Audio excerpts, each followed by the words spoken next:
Assalamualaikum warahmatullahi wabarakatuh. Sahabat Cita, mari kita belajar supaya kita paham dan hidup kita tambah bahagia. Semoga juga Anda sehat. Amin. Oke teman-teman, sekarang kita akan membahas tentang karakterisasi zat padat dengan teknik difraksi atau dengan XRD. Apa saja yang akan kita bahas? Yang pertama berkaitan dengan gambar hasil karakterisasi. Nanti akan saya tunjukkan beberapa gambar mana yang termasuk hasil karakterisasi dengan XRD. Lalu manfaat karakterisasi, teknik karakterisasi. Jadi ada beberapa teknik karakterisasi secara sekilas nanti juga akan dibahas. Lalu kita akan fokus di difraksi sinar X ya. Nanti teknik yang lain akan kita bahas pada video yang lain. Lalu analisis hasil XRD dan soal serta pembahasan ya, menentukan indeks Miller dan jarak antar inti. Nah, ini beberapa contoh gambar yang nanti kita bahas. Ini gambar dari instrumen XRD. Video ini nanti akan saya upload di Bitly Dosen Kimia di YouTube kami ya. Oke, ini adalah materi-materi sebelumnya, materi minggu kemarin berkaitan dengan jenis kristal ya. Nah, nanti Anda bisa jawab dengan pause, lalu Anda lanjutkan ya untuk mengingat materi sebelumnya. Nah, ini adalah materi pada pertemuan kali ini, yaitu membahas tentang karakterisasi zat padat ya. Lalu bagaimana cara mengetahui fase kristal, teknik karakterisasi. Oke, silakan dijawab ini ya.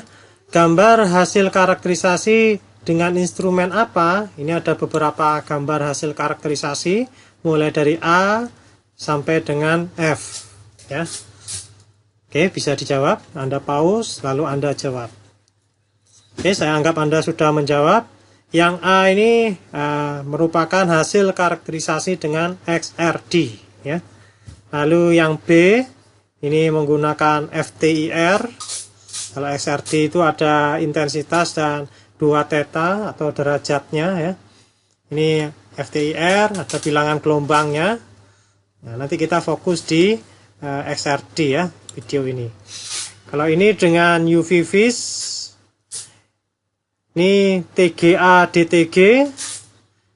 Kalau yang E ini dengan TEM. Ya, ini sama-sama mikroskop ya, E dan F ini elektron mikroskop. Tapi E ini dengan TEM, sedangkan F ini dengan SEM. Kita mulai dengan aksiologi dulu ya. Manfaat karakterisasi zat padat. Yang pertama, mengetahui jenis fase zat. Fase zat yang disintesis itu bagaimana ya? Jadi padatan itu ada beberapa fase zatnya ya. Nah, cara mengetahuinya ya dengan menggunakan karakterisasi zat padat ya. Lalu kemurniannya, struktur, komposisi, berbagai gugus fungsi yang terkandung, morfologi, permukaannya, dan sifat-sifatnya seperti sifat mekanik, magnet, dan juga sifat listriknya. Yang kedua, mengetahui hasil sintesisnya itu atau reaksinya itu sudah berhasil atau belum. Nah, jadi tidak sekedar klaim, ada bukti.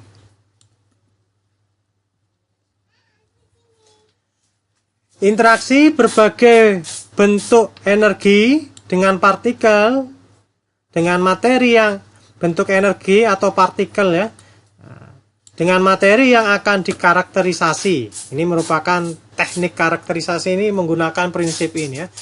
Interaksi berbagai bentuk energi atau partikel, ini bisa dalam bentuk kalor, medan elektromagnet, foton, neutron, elektron, ataupun ion. Nah, ini diinteraksikan dengan material atau zat padatnya atau dengan kristal ya. Jadi teknik karakterisasi zat padat ini didasari oleh interaksi antar sumber energi. Nah, ini semuanya ini adalah sumber energi atau partikel ya. Jadi partikel itu bisa bertindak sebagai gelombang. Nah, gelombang nanti juga ada persamaan Einstein itu ya. E sama dengan mc kuadrat atau juga persamaan yang lain. E sama dengan, nah kalau gelombang itu yang ini ya. E sama dengan H ketetapan Planck ya, dikali dengan C per lambda ya. Jadi gelombang pun ini bisa bertindak sebagai energi. Nah, rumus E yang lain ya, rumus E yang lain itu delta ya, delta M, nah, perubahan massa dikali dengan C kuadrat. Jadi perubahan massa yang sedikit itu bisa mengakibatkan perubahan energi. Nah, seperti itu. Nah, kalau ini aplikasinya misalkan pada kimia inti dan radiokimia ya. Nah, sudah saya buatkan juga videonya ya. Tinggal Anda lihat di dosen kimia ini ya, bit.ly dosen kimia. Lalu teknik karakterisasi ini dikelompokkan menjadi 4. Ada 4 teknik karakterisasi secara umum. Yang pertama adalah teknik difraksi. Ini kita akan fokus di sini ya. Lalu teknik mikroskopi, teknik spektroskopi, dan analisa termal. Jadi teknik difraksi pun ada berbagai macam. Begitupun dengan mikroskopi dan spektroskopi. Kali ini kita akan fokus di sinar X ya. Nah, difraksi ini bisa difraksi sinar X atau difraksi neutron. Difraksi sinar X ini berfungsi dalam menentukan jenis ikatan, analisis unsur, nah, ini cacat kristal, struktur kristal, unit sel dan geometrinya, kristal atau amorf, nah, identifikasi fasa. Nah, ini nanti kita juga akan aplikasikan di sini identifikasi fasa. Di sini ada istilah struktur kristal ya. Apa bedanya struktur kristal dengan struktur atom? Nah, ini kadang orang masih bingung ya. Ada struktur kristal, ada struktur atom. Nah, ini bedanya apa ya? Kalau struktur atom itu berhubungan dengan jumlah proton dan neutron di dalam inti atom, serta jumlah dan kemungkinan distribusi elektron penyusunnya. Nah, ini contoh dari struktur atom ya. Ini struktur atom. Jadi ada inti atom ya, di tengah-tengah, dan elektron ya, itu berada pada kulit-kulitnya ya, pada orbitalnya ya. Sedangkan struktur kristal ini bisa dilihat pada cover dari buku kami ya. Nah, ini adalah struktur kristal kubus ya, nah, atau bahasa Inggrisnya kubik. Kristal sederhana, kubus sederhana, kubus berpusat badan, dan kubus berpusat muka ya. Nah, ini pun sudah saya buatkan videonya. Teknik difraksi. Teknik difraksi digunakan untuk memperoleh gambaran lengkap struktur zat padat yang meliputi sistem kristal, kelompok ruang, dimensi sel satuan, koordinat atom, dan distribusi kerapatan elektron yang sebenarnya di sekitar atom. Jadi teknik difraksi tersebut melibatkan sumber energi seperti sinar X, elektron, ataupun neutron. Yang paling banyak digunakan adalah dengan menggunakan sinar X. Nah, ini pun banyak terdapat XRD di berbagai universitas, ya. Misalkan di UNESA, di ITS, nah, apalagi di ITB, insya Allah ada ya.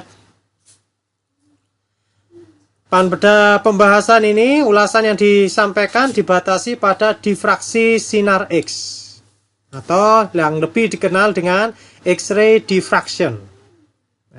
X-ray diffraction ini sering digunakan untuk mengidentifikasi fase kristal dan struktur kristal Nah, tadi ya sudah dijelaskan struktur kristal itu susunan atom atau partikel dalam bahan padat kristalin. Nah, ini beda dengan struktur atom.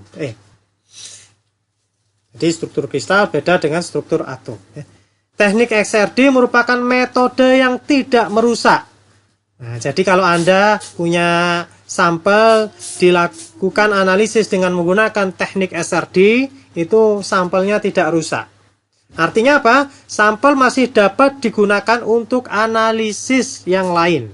Alat XRD ini secara garis besar seperti ini, teman-teman. Ada X-ray tube, tabung X-ray. Jadi di sana bisa menghasilkan sinar X, ya. Sinar X lalu dilewatkan melalui kolimator. Nah, kolimator ini untuk menghasilkan sinar X dengan panjang gelombang tertentu. Sehingga hanya dengan panjang gelombang tertentu tersebut dikenakan pada kristal. Setelah kena kristal, ini ada yang didifraksikan, gampangannya dibelokkan atau dipantulkan dengan sudut tertentu. Ada juga yang diteruskan. Kalau yang di pojok ini adalah gambar-gambar ya, diteruskan. Jadi, penghamburan sinar X oleh unit-unit kristal akan menghasilkan pola difraksi yang digunakan untuk menentukan susunan partikel pada kisi padatan atau kisi kristal. Ini seorang ilmuwan lalu kristal itu dapat bertindak sebagai kisi sinar X.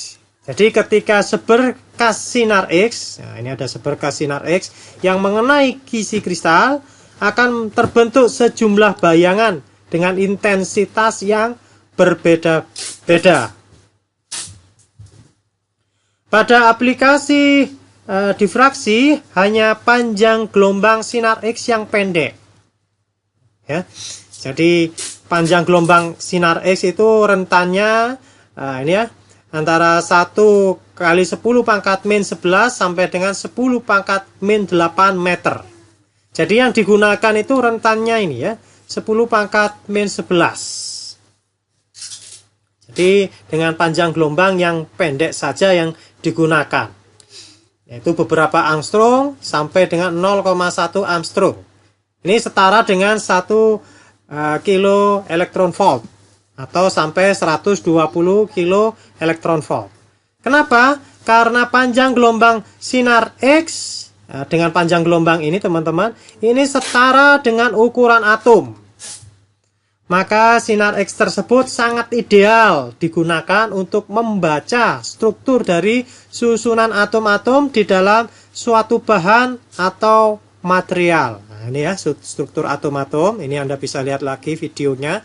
Ini struktur atom-atom membentuk kubus sederhana. Kalau ini berpusat badan, ini berpusat muka. Sinar X yang berenergi tinggi ini dapat menembus hingga ke bagian dalam. Nah, ini dapat tembus ke bagian dalam dari material sehingga dapat memberi informasi tentang struktur susunan atom-atom dari material itu secara utuh. Bukan hanya permukaannya saja. Pola difraksinya, ya, pola difraksinya adalah pola gelap terang. Nah, seperti ini ya, pola gelap terang. Dari sinar yang dipantulkan akibat interaksi berkas sinar yang saling melemahkan dan menguatkan. Berkas dari 2 atau lebih sinar. Nah, ini ada berkas ini, berkas sinar, ini 2 atau lebih sinar dengan panjang gelombang dan fasa gelombang yang sama akan menghasilkan pola terang. Ya, karena berkas-berkas sinar tersebut saling menguatkan. Nah, ini pola terang ya. Nah, karena apa? Karena saling menguatkan. Sementara itu, berkas 2 atau lebih sinar dengan fasa berbeda. Kalau fasanya berbeda, walaupun panjang gelombangnya sama, akan menghasilkan pola gelap. Pola gelap. Karena apa? Karena terjadi pelemahan, ya. Oke, ini adalah tadi ya pantulan dari gelombang sinar X. Kalau ini bidang gelombang datang, ini pantulannya. Jika suatu material ditumbuk oleh berkas sinar X, ini adalah materialnya, tumbuh oleh berkas sinar X monokromatik, ya, sinar X dengan panjang gelombang tertentu, maka sinar X tersebut dapat dipantulkan oleh atom-atom penyusun material sesuai dengan hukum pemantulan sinar tampak oleh cermin. Nah, ini ya, menggunakan hukum Bragg. Apabila atom-atom pada material tersebut tersusun dengan rapi dan berulang, nah, berarti ini ciri dari material kristalin, ya, tersusun rapi dan berulang, maka akan diperoleh pola pantulan yang berulang, serta mengikuti prinsip difraksi sinar tampak oleh celah sempit. Nah, ini celahnya ini sempit, karena ini jarak antar inti-inti atom, ya. Jadi susunan atom-atom yang teratur seperti itu tidak terdapat pada material yang bersifat amorf. Nah, kenapa? Karena pada material amorf atom-atom penyusunnya tersusun secara acak. Apabila ada keteraturan susunan pada material amorf, maka keteraturan tersebut hanya terjadi atau ada dalam jarak yang sangat pendek dan daerah yang sangat kecil saja. Oleh karena itu hanya material yang bersifat kristalin, ya, hanya material yang bersifat kristalin saja yang dapat menghasilkan pola difraksi yang menunjukkan struktur kristalinnya, sedangkan fasa amorf tidak dapat. Berkas sinar yang dipantulkan oleh dua buah bidang pemantul. Nah, ini bidang-bidang pemantul, teman-teman, ya. Nah, ini bisa berupa inti-inti atom atau lebih, dipantulkan oleh dua buah bidang pemantul atau lebih, hanya akan saling menguatkan, ya, saling menguatkan apabila mengikuti hukum Bragg, ya. Ini hukum Bragg-nya. Nah, N kali lambda sama dengan 2D sin theta. N di sini adalah orde sinar X tentunya, ya. Nah, ini merupakan bilangan bulat mulai dari 1 dan seterusnya. Lambdanya ini adalah panjang gelombang dari berkas sinar X. Jadi panjang gelombangnya itu kisaran Armstrong, ya. Ini sesuai dengan diameter atom, ya. Diameter atom ini juga kisaran Armstrong atau 10 pangkat min 10. Lalu tetanya di sini adalah sudut pantulan. Ini adalah 90 derajat dikurangi sudut normal. Nah, ini tetanya, ya. Teta. Ini adalah sudut pantulan. D, nah, D-nya ini jarak antar bidang pemantul. Berdasarkan indeks Miller, video sebelumnya sudah saya bahas tentang indeks Miller, ya. Bagaimana menentukan indeks Miller atau HKL-nya, dan panjang sisi dapat ditentukan jarak. Nah, dari dua data ini, indeks Miller dan panjang sisi, ini bisa ditentukan jarak atau D, jarak pantul tadi, ya, jarak antar bidang pantulnya yang tegak lurus antara dua bidang yang berdekatan dari suatu kumpulan bidang dengan menggunakan rumus sebagai berikut. Oke, kalau ini rumus umum, ya. Umum untuk berbagai jenis kristal. Berbagai jenis kristal. Kalau ini untuk sistem kubus atau kubik, ya. Kenapa? Karena di dalam sistem kubus itu A, B, dan C-nya itu sama, ya, panjangnya sama. Nah, sehingga dapat ditentukan D sama dengan A dibagi dengan akar H kuadrat, K kuadrat, ditambah K kuadrat, ditambah L kuadrat. Nah, ini adalah indeks Miller, ya, indeks Miller tadi yang di sini ini. Nah, ini adalah indeks Miller, HKL. Ini gambar dari kubus, ya. Ini adalah A, B, C. Nah, kalau untuk kubus perlu diingat, ya, panjang A, B, dan C-nya sama. Kalau ini adalah sudut-sudutnya ya, sudut alfa, beta, dan gamma. Contoh, nah ini contohnya ya. Ini adalah gambar dari pola XRD dari Ki yang diimpregnasikan pada silika mesopori. Puncak karakterisasi K2O, nah ini walaupun ini awalnya ini bentuknya Ki silika mesopori, tapi ketika berada di udara bebas, nah ini atau bisa menghasilkan K2O ya. Teroksidasi ya. Nah, K2O-nya ini bentuknya kristal kubik. Lalu bagaimana nanti cara membaca ini ya, membaca indeks Miller-nya dan bagaimana menentukan D-nya ya, nanti ya. Ini caranya ya. Jarak D antar bidang pada kisi kristal kubus. Nah, tadi sudah dibahas, kubus itu jaraknya menggunakan yang ini ya. Kalau ini untuk yang umum. Oke, contoh ini ya. Ada bidang. Nah, ini kalau ini bidangnya bidang 100 ya, 100. Kenapa 1? Karena bidang ini terdapat pada sumbu X ya. Dan 1. Nah, ini 1 kali ya. Kalau misalkan berada di sini ya. Nah, misalkan ya berada di atau di bagian sini, nah, 2 kalinya maka ini 2, karena ini 1 kalinya maka 1 ya. Ini 100 ya. 0 di sini X-nya, jadi ini maaf, ini X-nya 1 ya. Ini XY ya. X, Y, dan Z. Oke, X, Y, dan Z ya. Sedangkan tidak ada pada sumbu Y-nya dan juga tidak ada pada sumbu Z-nya, berarti 0. Kalau ini 110. Di X ini 1, di Y ini 1, ya, ada pada sumbu Y, dan tidak ada pada sumbu Z. Ini di sumbu Z-nya nggak ada. Nah, ini berarti 110. Ya, indeks Miller-nya 110. Ya, jadi rumus kubus untuk D-nya itu adalah A dibagi dengan A ini panjang sisinya ya.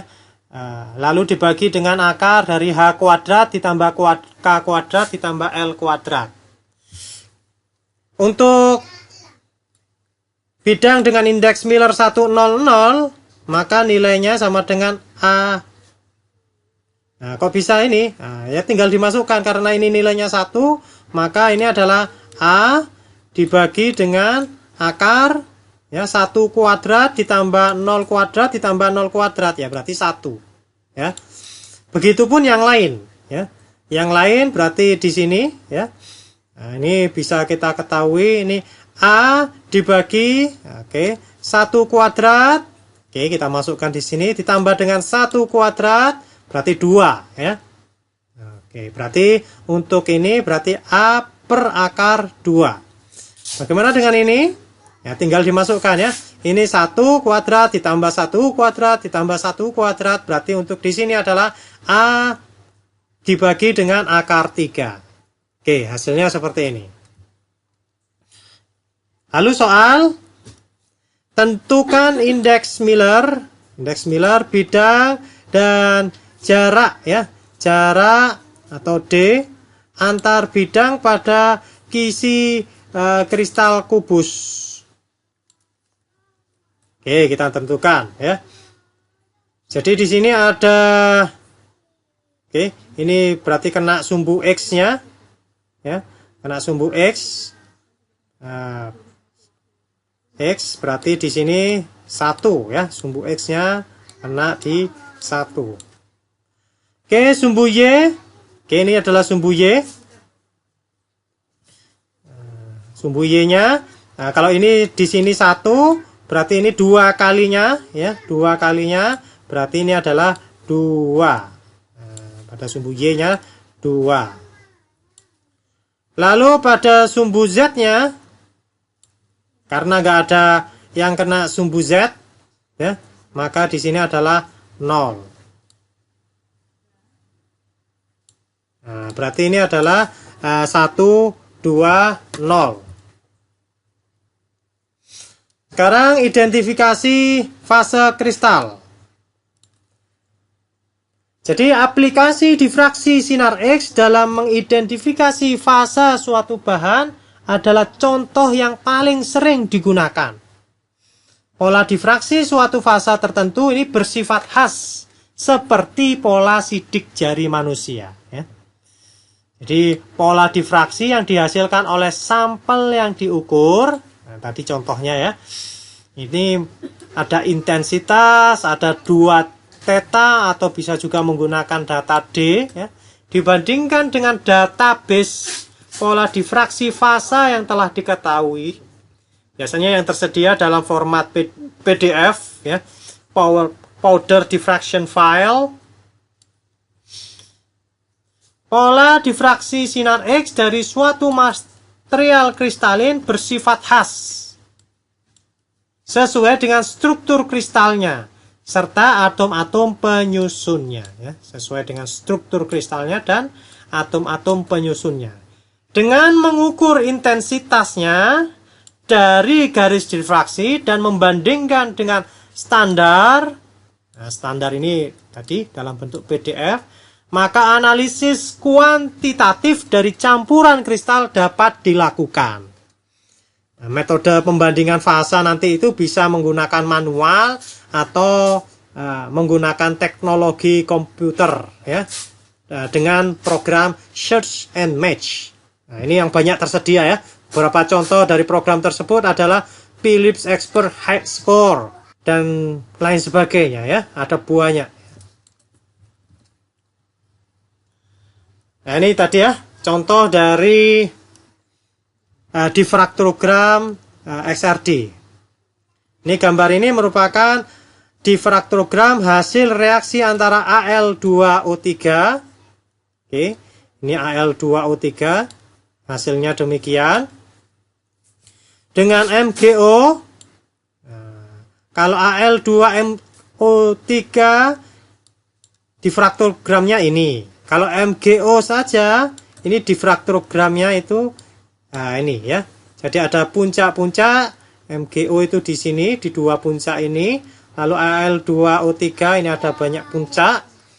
Nah, ketika direaksikan itu membentuk MgAl2O3. Nih ya, MgAl2O3. Jadi reaksi antara Al2O3 dan MgO membentuk MgAl2O4 ini dapat dimonitor menggunakan difraksi sinar X. Mula-mula campuran reaksi Al2O3 dan MgO menghasilkan pola difraksi sinar X yang merupakan gabungan dari masing-masing fasa murninya. Nah, ini merupakan gabungan dari murninya ya. Gabungan dari ini murni ya, MgO saja atau ini Al2O3. Nah, ini merupakan gabungan MgAl2O4 ini merupakan gabungan dari MgO dan Al2O3. Lalu selama proses reaksi terbentuk pola pantulan baru. Ini gambar A dan B ya, terbentuk pola pantulan baru yang merupakan gabungan pola Al2O3 dan MgO. Ini ada pola pantulan baru. Kalau ini kan polanya masih sama ini ya. Ini dengan ini sama polanya. Begitupun dengan ini. Nah, ini sama. Ya, menunjukkan adanya fase Al2O3 ya. Nah, pola barunya, nah ini pola baru. Nah, belum ada ini sebelumnya, baik itu di MgO ataupun Al2O3 ini belum ada. Nah, begitupun yang di sini ya. Ini juga belum ada. Nah, kalau ini oke, yang sebelah sini. Nah, ini sudah ada ya. Nah, begitupun dengan ini ya. Ini ada 2 kan ya. Ada 2 puncak tertinggi ya. Nah, Ini ada di MgO dan saya buat 2 saja ini. Nah, ini ada ya. Jadi ini pola gabungan-gabungannya. Oke, seperti itu. Contoh yang lain. Ini hasil penelitian saya ketika saya S2 di ITS ya. Contoh hasil XRD pola difraksi sinar X dari K3PO4. Ini K3PO4. NZ ini adalah natrium ZSM5. Nah, lalu di sini ada kode-kode ya. Ada NZK5, 10 dan 15. Ini merupakan K3PO4 yang saya impregnasikan kepada natrium ZSM5 ya. Natrium ZSM5 menghasilkan pola difraksi ini. Jadi semuanya baik itu K3PO4-nya ataupun NaZSM5 murninya. Nah, sebelum saya campur ini ya. Jadi saya buat NaZSM5, setelah itu saya impregnasikan dengan K3PO4. Ini adalah katalisnya, K3PO4-nya. Katalis, sedangkan NaZSM5 ini adalah pendukung katalis. Nah, setelah saya impregnasikan, ini menghasilkan pola seperti ini. Jadi ini pola difraksi ZSM5 ini. Ya, yang saya beri tanda ini adalah pola difraksi ZSM5 dengan tipe struktur ini ya, MFI. Ini menurut Zhu dan kawan-kawan. Nah, ini ZSM5 ini buatannya Zhu. Pola difraksinya seperti ini hampir sama dengan buatan saya. Kalau ini buatan saya. Begitupun setelah saya impregnasikan dengan K3PO4. Nah, ini polanya hampir sama. Jadi saya menggunakan XRD ini dalam tesis saya untuk mengetahui pola difraksi dan persentase kristalinitas dari sampel. Bagaimana untuk mengetahui persentase kristalinitas dari sampel? Nah, ini bisa dengan cara seperti ini. Dibuat suatu tabel dari NZ sampai NZK15. Puncak yang tertinggi, misalkan ya, salah satu puncaknya, terutama yang itu khas menunjukkan ZSM5, ini pada 23,1 atau sekitar itu. Ini yang kita jadikan patokan ya. Oke, ini adalah NZ saya sebelum dicampur dengan K3PO4. Yang tertinggi ini terdapat pada ini ya, pada 2 theta 23,1. Nah, ini 2 theta 23,1. Jadi inilah ya, ini nanti yang saya gunakan sebagai ya, puncak yang di sini ini yang saya gunakan sebagai standar pembanding ya, standar pembandingnya. Hasil dari XRD itu kita tahu intensitasnya. Oh ya, ini yang kadang sering mahasiswa keliru ya. Ini ditulis intensitas saja tanpa ada angka-angkanya. Kenapa? Karena ini saya gabungkan dari banyak difraktogram. Nanti kalau ditulis angkanya malah tidak sesuai ya. Nah, tidak sesuai. Kalau ini 2 tetanya memang sudah sesuai. Kalau pada intensitasnya ini bukan berarti yang ini yang di atas ini intensitasnya lebih tinggi dari sini, enggak juga ya. Ini karena itu tidak berskala pada ini ya, sehingga tidak ditulis angka-angkanya ya. Jadi ini saya gunakan sebagai standar pembanding NZ-nya ini karena belum saya campur dengan K3PO4. Ini puncaknya tertinggi ya. Nah, puncaknya tertinggi. Intensitasnya sekian. Jadi untuk mencari persentase kristalinitas, tinggal kita cari ya intensitas pada berbagai bahan ini ya. Berbagai bahan yang tadi K3PO4 yang sudah saya impregnasikan pada NaZSM5. Nah, ini ya 3 bahan ini. Jadi ini punya intensitas sekian, nanti ini dibagi dengan ini ya. Hasilnya ini ya. I dibagi dengan I0. Jadi ini I0-nya adalah ini ya. Ini adalah I0, 376,70, ini adalah I0. Dengan anggapan ini adalah persentase persentase kristalinitasnya ini adalah 100. Nah, untuk mencari yang lain berarti ini dibagi dengan I0. Nah, ini hasilnya ini ya. Dari sini dapat kita ketahui bahwasanya persentase kristalinitas makin menurun dengan makin banyaknya K3PO4 yang diimpregnasikan ke NaZSM5 hasil sintesis. Nah, ini makin menurun persen kristalinitasnya ya. Oke, contoh yang lain. Ini hasil XRD juga di fraktogram dari ZSM5. Ini yang A ini adalah ZSM5, lalu ZNO Al2O3 yang diimpregnasikan pada ZSM5 yang dikalsin pada 500 derajat Celcius. Ini ada yang dikalsin pada 500 derajat Celcius, ada juga yang dikalsin pada 580 derajat Celcius. Jadi dalam bidang katalis dan material padat seringkali dibutuhkan informasi tentang dinamika struktur kristal, bahan padatan yang terjadi pada suhu yang berbeda-beda. Nah, seperti contohnya ini ya, 500 dan 580. Hal ini terkait dengan sifat dan kereaktifan bahan padatan yang berbeda-beda apabila berada pada suhu lingkungan yang berbeda-beda. Untuk aplikasi dinamika struktur sebagai fungsi suhu, maka diperlukan alat tambahan pada difraktometernya ya, yang umum dipakai untuk identifikasi fasa, yaitu pemanas sampel. Nah, jadi tidak XRD biasa, jadi harus ada tambahan alat, yaitu di dalam XRD tersebut ada tambahan pemanas sampel. Supaya apa? Supaya bisa dipanaskan sampelnya tersebut, lalu dikarakterisasi pada suhu yang telah ditentukan. Oke, ini hasil cara baca ini ya. Ini Kim dan kawan-kawan, ini saya mengutip dari ini. Kim dan kawan-kawan mempelajari pengaruh impregnasi ZNO Al2O3 dan SnAl2O3 pada ZSM5 terhadap pola difraksi sinar X dari ZSM5 ya. Hasil XRD menunjukkan penurunan intensitas.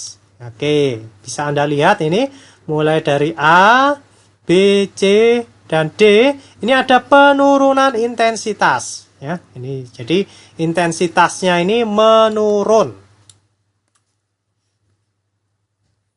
Menurun setelah ZSM5 itu diberi pendukung katalis ya. Jadi ini adalah pendukung katalis ya. Nah, mohon maaf, kebalik ya. ZSM5-nya ini adalah pendukung katalis. Nah, kalau bagian sini biasanya pendukung katalisnya, sedangkan bagian ini adalah katalisnya.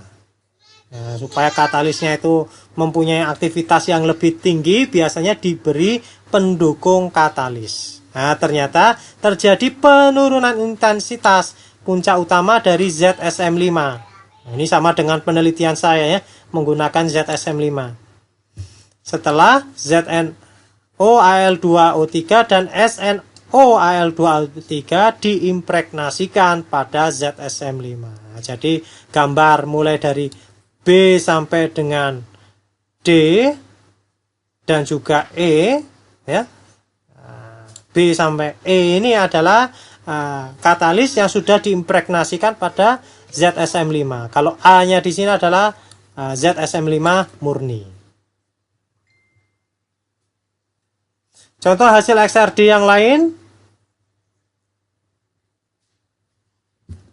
Oke, tadi ini ya, contoh tadi dari Ki dan silika mesopori dengan konsentrasi Ki 5, 10, dan 15. Puncak karakterisasi K2O, nah ini walaupun ini awalnya ini berupa Ki silika mesopori, tapi setelah dikarakterisasi ternyata teridentifikasi K2O ya, ada kristal K2O ya, yang berbentuk kubik atau kubus berpusat muka.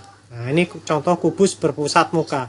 Ini teramati pada 2 theta, ini 2 theta 2 theta 25,3, lalu 41, 51, dan 66.